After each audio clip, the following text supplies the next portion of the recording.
health coverage in India is necessary. So India's population is 1.4 billion as of 2024. India is the largest population and 1/6 of the world's total population. As of now, 14.9% of the population is below poverty line. Only 37% of the population in India is covered by healthcare access. Indians' average life expectancy by 2023 was 70.42 years, whereas maximum life expectancy of a male is 81 and female, and for female it is 87 years. So we have to improve. And another important thing is rural communities in India. Rural communities in India face a severe shortage of access to healthcare services. Now let us understand why to achieve universal health coverage in India. So first of all, we need to focus on the healthcare access to rural areas, because rural areas are those areas where people face financial hardships and are not capable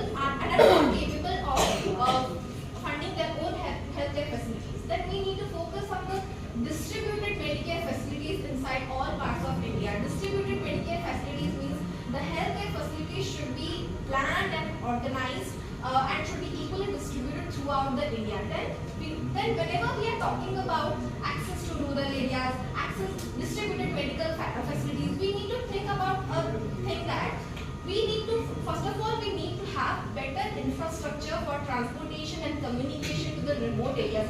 I think you might all have seen the movie Daman, which has excellently portrayed the consequences of not having better infrastructure for transportation and communication. Then we need to focus on the affordable healthcare practices, for example, insurance. So we need to have better insurance schemes which are affordable to the subscribers.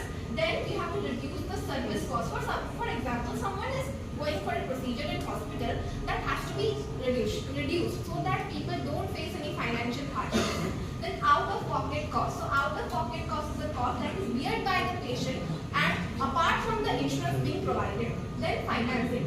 There should be a financing option.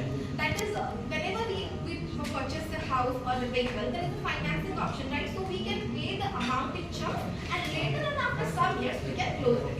Then we need to have better primary care and emergency care services, because primary care is the first point of contact. So it has to be put a lot of emphasis. Then moving on to next, there should be transparency in our healthcare services. Then we need to have government programs to support universal healthcare. Already we are having Ayushman Bharat and Pradhan Mantri Jan Arogya Yojana, and currently in Odisha we are having Biju Swasthya Kalyan Yojana. And we need to have internet and telecommunication penetration to every corner of India, which will lead to the implementation of telemedicine for better access of healthcare experts. Just providing healthcare coverage is not enough. We have to ensure the quality standards also. So we need to have government policies towards the healthcare corruption and monopoly. For example, no exaggeration of the billing. Sometimes what happens, some hospitals for their profit just exaggerate the billing process and put a lot of extra cost. So that has to be reduced.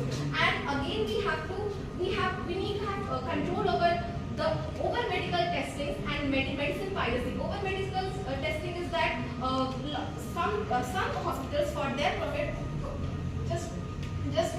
they just refer a lot of testing, so that has to be reduced, and medicine piracy, that is duplication of medicine, has to be reduced.